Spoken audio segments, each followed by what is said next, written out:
I'm Amy Huang, and I'm going to play the third movement of the Bruch Violin Concerto. Would you like me to turn pages? Oh, okay.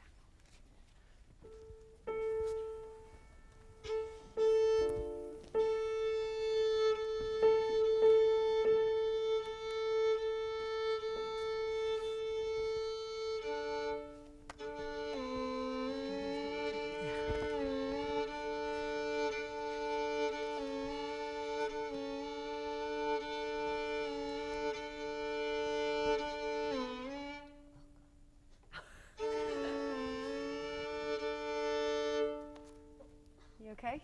They keep on twisting back. Yeah. My D string does the same thing. It really does. Here, let go for a second. My D string does the same thing. Who's your teacher, Amy? Well, my dad supervises me at home, and I have Janet Davies at the con. Oh, yeah, okay. Is the G string okay? No, it needs to be. Might have to fix the D string a bit. But.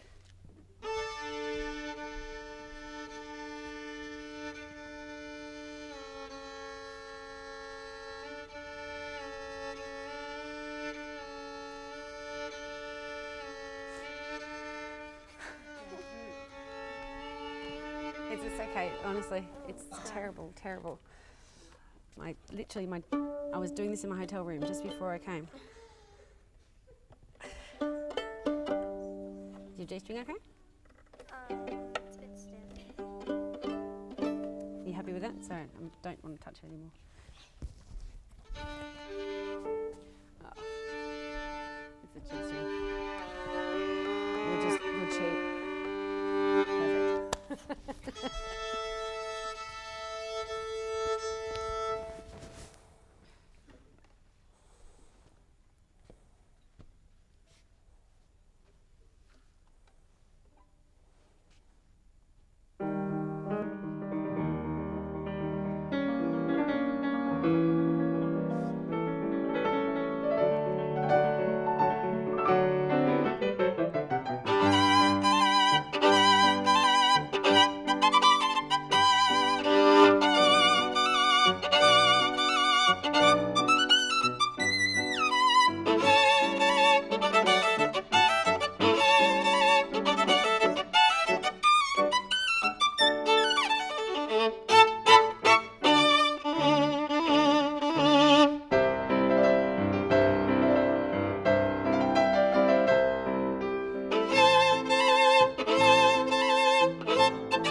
Thank you.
Take a bow if you want to. Beautiful. Really beautiful. Excellent playing. I'm totally jealous of your left hand. Really beautiful. So Joe's nodding as well, I agree. It's absolutely gorgeous. How long have you been playing this piece for? I think I started in about December, January. What class are you in? Are you in Year Year 9. And did you play this already with school orchestra or something like that? Yesterday the school orchestra just started learning the part. Right. Yeah. So you are going to play it at some point with the orchestra. The whole concerto or just this movement? Just this one. Okay. Oh, great. That'll be fantastic. Excellent. Is the orchestra going to manage? I hope so. Excellent. So. Yeah, the only thing I can think of that I'd really like to work on you with is maybe just throwing a bit more confidence with this concerto, because it's a very virtuosic piece and it's something that everyone loves this concerto. I don't know anyone who doesn't like the Brook Concerto, and this is a fantastic movement. And the other thing I wanted to talk to you about is your bow. Okay. Yeah. Oh, well. It's really uptight. Did you see that? No, I don't really know. No. Okay. Might make it easier to play with if it's not. Yeah, that's good. Yeah, when you go up on the G string, do you know you do something very cute? You go like this. I don't know if you've heard about this before. I have. You have, right. Can we do that passage again? Yep. And regardless of how you play it, you don't make that face. Okay. Can you do that? Yep. So you know where that is? You notice that? Yeah. Oh, it's here. Like keep going. Wait, no. Oh, that one. That one. Oh, that one. Yeah.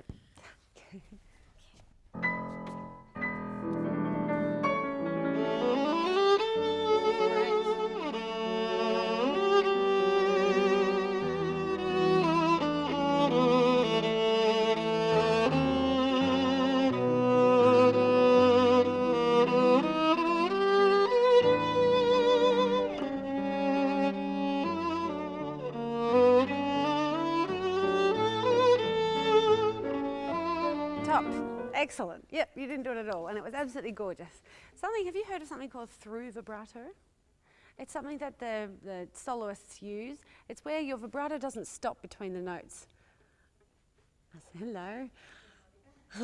Where you vibrate all the way through the notes and you don't stop vibrating. So when you change bows, you keep vibrating. Can you do that?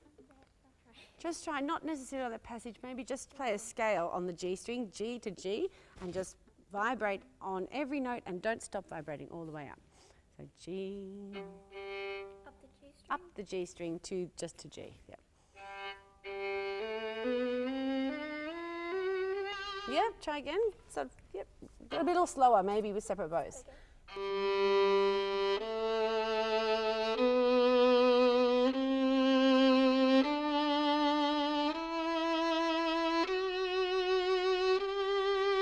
That's definitely the idea. And down again.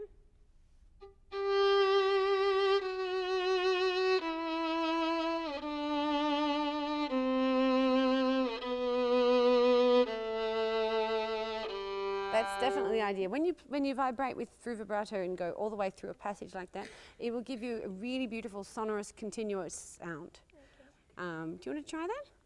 Do you feel like playing that G string passage again? Okay. Yeah? Can we?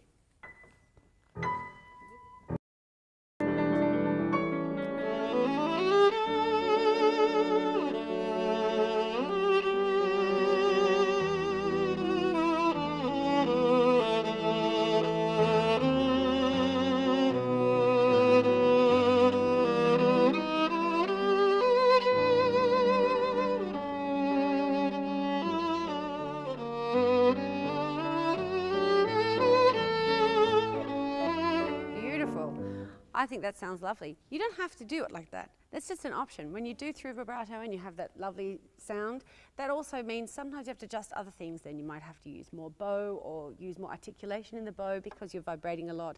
The sound changes a little bit. Little things to think like that will just really polish your performance. I think that it sounds absolutely wonderful. So do you want me to tell you a trick how to make the orchestra sound, make the orchestra play softly? When you're rehearsing with the orchestra, and you will be rehearsing with the orchestra, really softly, so that the violins are like, is she playing? You play, move all you want, don't play. And then they'll be like, playing tiny tremolo. And come the concert, then you can play, well, of course, in the dress rehearsal, you might play a bit louder. But then you turn around and you say, soft, please. Because this is such an exciting piece, the orchestra will go nuts. They always do, even the top orchestras. Even orchestras I've played in, play too loud in the Brook. That's just what happens. And the Tchaikovsky and everything else. And you have to learn to play really, really softly. So all you members of the orchestra, remember to play really softly. Because this concerto is not necessarily designed for big instruments. This is played, you know, back in the 1800s where the instruments were with catgut and didn't make much sound. You didn't get such a huge sound out of the orchestra, and maybe the person with the really good instrument at the front would naturally come out over the top. That's not the case these days. The orchestras are full of million-dollar instruments that sound fantastic by themselves, and put them all together and you have an incredible boombox, and no one can play over the top of that, not even Vadim Repin or anyone like that. They can't play over the top. You always have to make them play softly. That's not your problem because you're the soloist. So you can do whatever you want. How do you feel with it? Comfortable?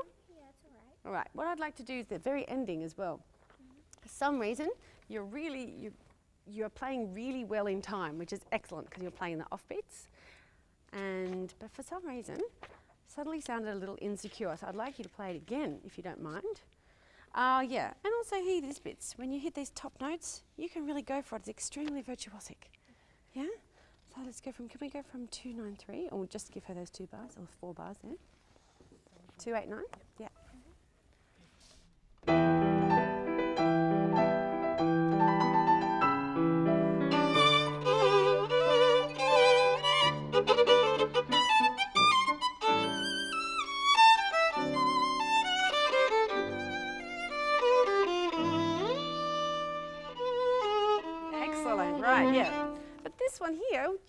of the sound. Da, ya, ya, da, da, da, da.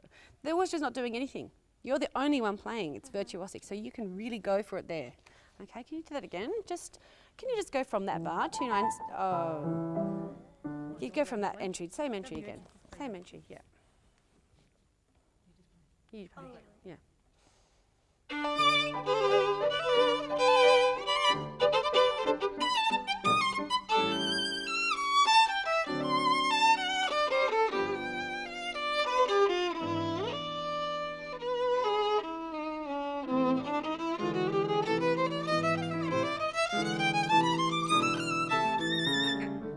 Right, do you know what RF means? RF. It's a funny marking. Do you know what it means? Yes, it's like forzando, which means rinforte, which means reinforcing forte. Okay. So it's actually, the whole passage is... Fortissimo. Did that sound fortissimo? No. Can you please play fortissimo for me? And what does stringendo poco means? Is it Stringendo? stringing it up? Oh, no.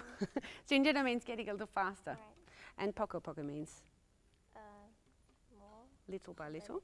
Yeah. Okay. So it means slowly getting faster. And you do a lovely ritardando there, but you have to pick it up again. Yep. Okay. When you come here with the rinforte, which means reinforcing the forte, which means sometimes it means an accent. I don't think it means an accent here. I think it means that you stay loud. Mm-hmm. And here goes all the way up to fortissimo appassionato. Appassionato.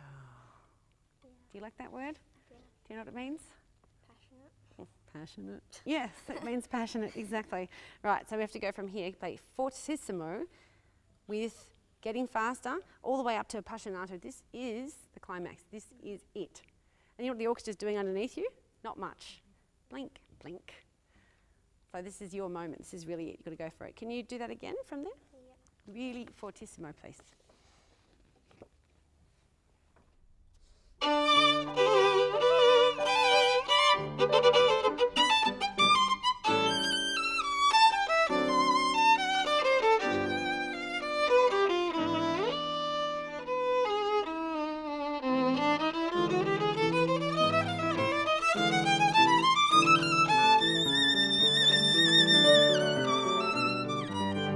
Yes, I said good. Sorry, distracting you with that. That was really good. You could be louder here as well on the way up because you're going down to a C on the G string, and that's a hard register to play in against an orchestra. So you need to play more there, not louder, probably just deeper sound, more committed sound, if you know what I mean. Do you know what I mean?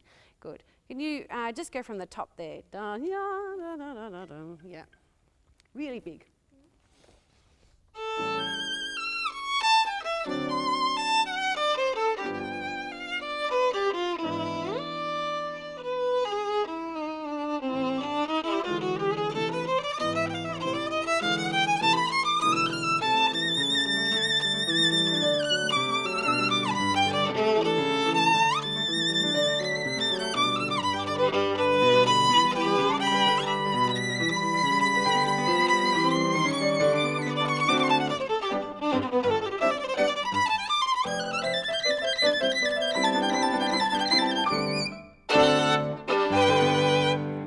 Talking business. That was good. You know that sound that you made there down the bottom there? That was excellent. That was really good. And it came across as being exciting. Could you feel the difference? Yeah. You could. Excellent. The beginning is beautiful. Cool. Really good. Yeah, really good. And it was fortissimo and it was convincing and I really liked it. 4 marks. And also the octaves, I'm totally jealous, and the tenths I would kill for. Fantastic. Right, and this passage is good too. You've got this is a deadly passage. This I'm talking about where Amy is playing triplets against the orchestra is playing sort of lyrical line. Actually, is playing a lyrical line, but because it sort of comes out more like counterpoint, it's really hard to get that out in front of an orchestra. So you're going to have to play with the same kind of intention in your tone to get that through. If you just play it nicely, no one's going to hear it, unfortunately, and I can vouch for that. Can you go from that passage? It starts off easy enough, 78. It starts off easy enough. What I mean is you're in a high register and the orchestra's not doing much. But then, as it gets harder for you, the orchestra does more and more, and that's a pain in the neck, so you have to do more. Right, so start from there.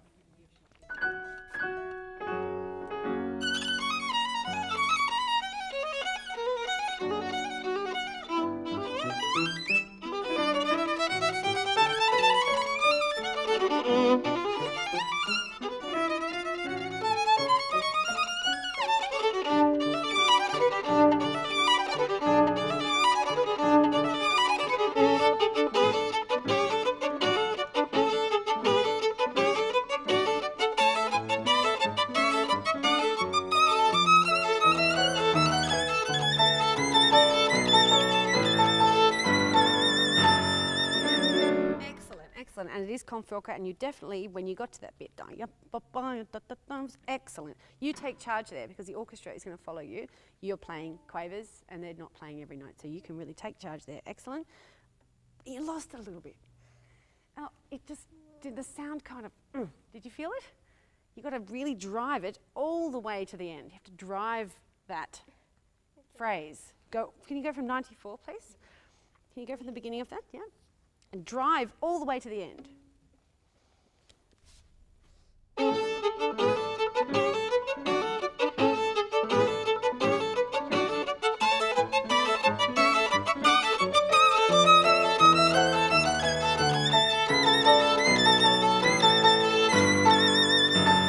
Yeah, now that's excellent. That sounds great. Good direction. And now we're getting up to the beautiful G string passage. Can you try that again? Yeah, with our newfound poker face.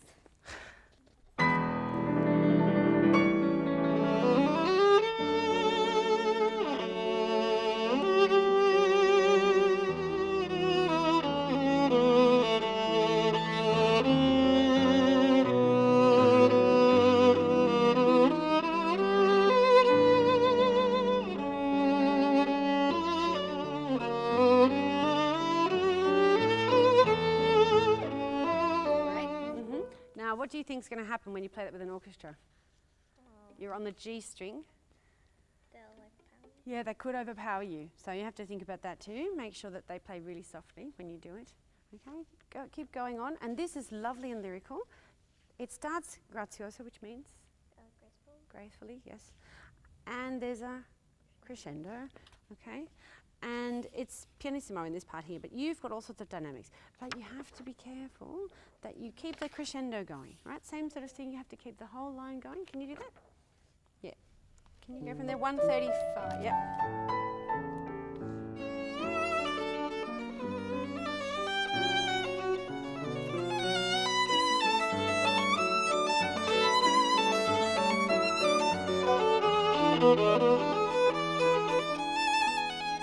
Yes, excellent. You're getting right to the end of the phrases and it's convincing. Sounds lovely. And I think let's play to the end of here and then I think we'll stop. So what's going to happen here? Piano. Do you know what tranquillo means? Tranquil. Yeah, exactly. A tempo, so keep the tempo up. The orchestra is playing, what are they playing? What would you call that? Dum, da-ga-dum, ba-dum, ba-ga-dum. The theme. They're playing the theme underneath you and you're playing on top. What would you call that? A variation. Yeah, a variation. Also harmony, yes. Theme and variation type passage. Yeah. So the orchestra's playing the theme, you're playing a variation, but you're the soloist, marked piano. You have to make sure you still come out on top. Okay, these accents are very interesting. If you can manage to get them in, I think you did when you played them before. That will give you a solid grounding. Okay, can you go from right from there?